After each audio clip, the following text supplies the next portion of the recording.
Parliament സഭയിൽ ഒരു M P ഉണ്ട്. സാധാരണ എം പി ആയതിനു ശേഷമാണ് ജയിലിലേക്ക് പോകുക. എന്നാൽ ഈ എം പി മത്സരിച്ചതും വിജയിച്ചതും ഇപ്പോൾ എം പി സ്ഥാനം തുടരുന്നതും ജയിലിൽ കിടന്നുകൊണ്ട് തന്നെ. ഇതെന്താ ഇങ്ങനെയെന്ന് ചിന്തിക്കുന്നവരുണ്ടാകും. അത്തരത്തിൽ ജയിലിൽ കിടക്കുന്ന ഒരു എം പി ഉണ്ട് നമ്മുടെ ഇന്ത്യയിൽ. അദ്ദേഹത്തിന്റെ പേരാണ് പഞ്ചാബിലെ ഖണ്ടൂർ സാഹിബ് ലോക്സഭാ മണ്ഡലത്തിലെ എം പി ആയ അമൃത്പാൽ സിംഗ്. ഭിന്ദ്രൻവാലയുടെ പിൻഗാമിയെന്ന് സ്വയം വിശേഷിപ്പിച്ച് ജനശ്രദ്ധയിലെത്തിയതാണ് അമൃത്പാൽ സിംഗ്. ഖലിസ്ഥാൻ അനുകൂല വിഘടനവാദ പ്രവർത്തനത്തിന്റെ പേരിൽ ദേശസുരക്ഷാ നിയമം ചുമത്തപ്പെട്ട് ജയിലിൽ കഴിയുന്ന സിഖ് മത പ്രബാധകൻ അമൃത്പാൽ സിംഗിന്റെ പേരുകൊണ്ട് തന്നെ ഇപ്പോൾ പഞ്ചാബിന്റെ ഖണ്ടൂർ സാഹിബ് മണ്ഡലം രാജ്യശ്രദ്ധയിലെത്തിയിരിക്കുകയാണ്. പഞ്ചാബിലെ മറ്റേത് മണ്ഡലത്തെക്കാളും സിഖ് വോട്ടർമാരോട് കൂടുതലുള്ള സീറ്റാണിത്.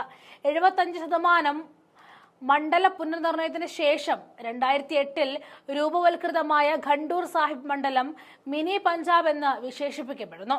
സിഖ് മതവിശ്വാസികൾ കൂടുതലുള്ളതിനാൽ തന്നെ മതത്തോട് ചേർന്ന് കിടക്കുന്നത് എന്നർത്ഥത്തിൽ പാന്തിക് മണ്ഡലമായും ഇതറിയപ്പെടുന്നുണ്ട്.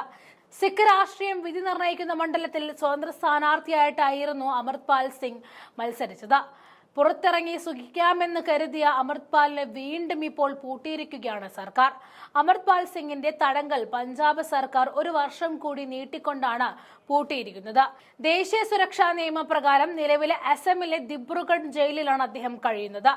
അമൃത്പാലിന്റെ 2 വർഷത്തെ NSA തടങ്കൽ ഏപ്രിൽ 23 അവസാനിക്കും. പഞ്ചാബ് പോലീസിൽ നിന്നുമുള്ള സംഘം അമൃത്പാലിനെ പഞ്ചാബിലേക്ക് തിരികെ കൊണ്ടുവരാൻ തയ്യാറെടുത്തിരുന്നു. എന്നാൽ അവസാന നിമിഷം സംസ്ഥാന കേന്ദ്ര സുരക്ഷാ ഏജൻസികൾ തമ്മിലുള്ള ചർച്ചയ്ക്ക് ശേഷം NSA പ്രകാരം അദ്ദേഹത്തിന്റെ തടങ്കൽ 1 വർഷത്തേക്ക് കൂടി നീട്ടാൻ തീരുമാനിച്ചു.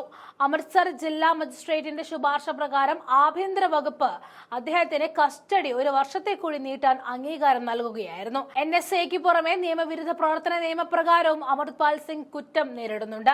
ദേശീയ സുരക്ഷാ നിയമം എന്ന കരിനിയമപ്രകാരം കഴിഞ്ഞ 2 വർഷത്തിലധികമായിട്ട് അസമിലെ ജയിലിലാണ് അമൃത്പാൽ സിംഗിനെ അടച്ചിരിക്കുന്നത്. ജയിലിൽ കിടക്കുന്ന കാലത്താണ് അദ്ദേഹം തിരഞ്ഞെടുപ്പിൽ മത്സരിക്കുന്നതും 1.5 ലക്ഷത്തിലധികം വോട്ടിന്റെ ഭൂരിപക്ഷത്തിൽ വിജയിച്ചതും. അമൃത്പാൽ സിംഗിന്റെ അമ്മാവൻ ഹർജിത് സിംഗ് അടക്കം 8 പേരെയും NSA പ്രകാരം ജയിലിൽ അടച്ചിട്ടുണ്ട്.